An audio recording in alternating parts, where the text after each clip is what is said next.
विवेक ओबरॉय उन 20 लोगों में शामिल थे जो सुशांत सिंह राजपूत के अंतिम संस्कार में पहुंचे थे। हाल ही में ह्यूमंस ऑफ बॉम्बे को दिए एक इंटरव्यू में विवेक ने सुशांत और मेंटल हेल्थ पर बात करते हुए विवेक खुद भी बुरे वक्त से गुजर चुके हैं, जिस समय उन्हें सुशांत की तरह ही मरने के ख्याल आते थे। बॉलीवुड एक्टर विवेक ओबराय उन 20 लोगों में शामिल थे जो सुशांत सिंह राजपूत के अंतिम संस्कार में पहुंचे थे। हाल ही में ह्यूमंस ऑफ बॉम्बे को दिए एक इंटरव्यू में विवेक ने सुशांत और मेंटल हेल्थ पर बात की।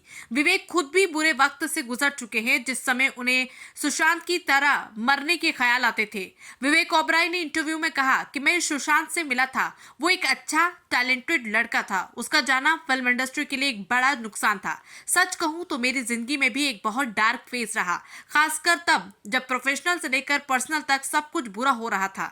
ऐसा नहीं कि मैंने वो करने का नहीं सोचा जो सुशांत ने किया। सुशांत सिंह राजपूत के अंतिम संस्कार में विवेक ओबराय आगे सुशांत सिंह के फ्यूनरल पर बात करते हुए उन्होंने कहा कि सुशांत के फ्यूनरल में 20 लोगों को ही आने की इजाजत थी और मैं उन लोगों में से एक था। मैंने उनके पिता की टूटी हुई आंखें देखी है। मैं सुशांत को देखकर सिर्फ यही सोच रहा था कि दोस्त, अगर तुम देख पाते कि तुम्हारे जाने से क्या हुआ, अगर तुम देख पाते कि तुमसे प्यार करने वाले लोगों का क्या हाल है, तो तुम कभी ये कदम नहीं उठाते। विवेक आगे कहते हैं कि अपने दिमाग में सब तेजी से चलाओ। सोचो आप अपनी जिंदगी खत्म करके उन लोगों के साथ क्या करोगे जो आपसे प्यार करते हैं। आप अपने को दर्द नहीं देना चाहते। प्यार और रोशनी की तरफ जाओ। मैं खुशकिस्मत था कि मेरे पास घर परिवार था जिसने मुझे उस समय संभाला। मैं जमीन पर बैठकर अपनी माँ की गोद में सर रख के बच्चों की तरह रोता था। मैं कहता था ये मेरे साथ ही क्यों हुआ। मैं एक दिन में 40 मिनट तक रोया। तो माँ ने पूछा, जब तुम अवार्ड जीत रहे थे, फेम और प्यार हासिल कर रहे थे, क्या तब तुमने पूछा था कि मैं ही क्यों। बताते चले कि विवेक ओबराय ने 2 साल के ब्रेक के बाद रोहित शेट्टी की सीरीज द पुलिस फोर्स से कमबैक किया। ये सीरीज 17 जनवरी को अमेजन प्राइम पर रिलीज हुई। सीरीज में विवेक के साथ शिल्पा शेट्टी और सिद्धार्थ मल्होत्रा अहम किरदारों में हैं। एनबीएस लाइव टीवी के लिए संपादक मर्सी सरकार की रिपोर्ट।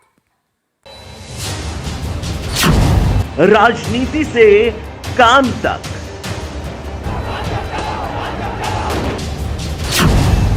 अपराध से अंजाम तक, खेत से खलिहान तक, खिलाड़ी से मैदान तक, आईफा की धमाकेदार रात, सितारों से आसमान तक, अब हर खबर पर होगी हमारी नजर। पल पल बदलती देश और दुनिया की हर खबर पाइए सीधा अपने मोबाइल पर। एनबीएस लाइव टीवी, देश की आवाज बने रहिए हमारे साथ।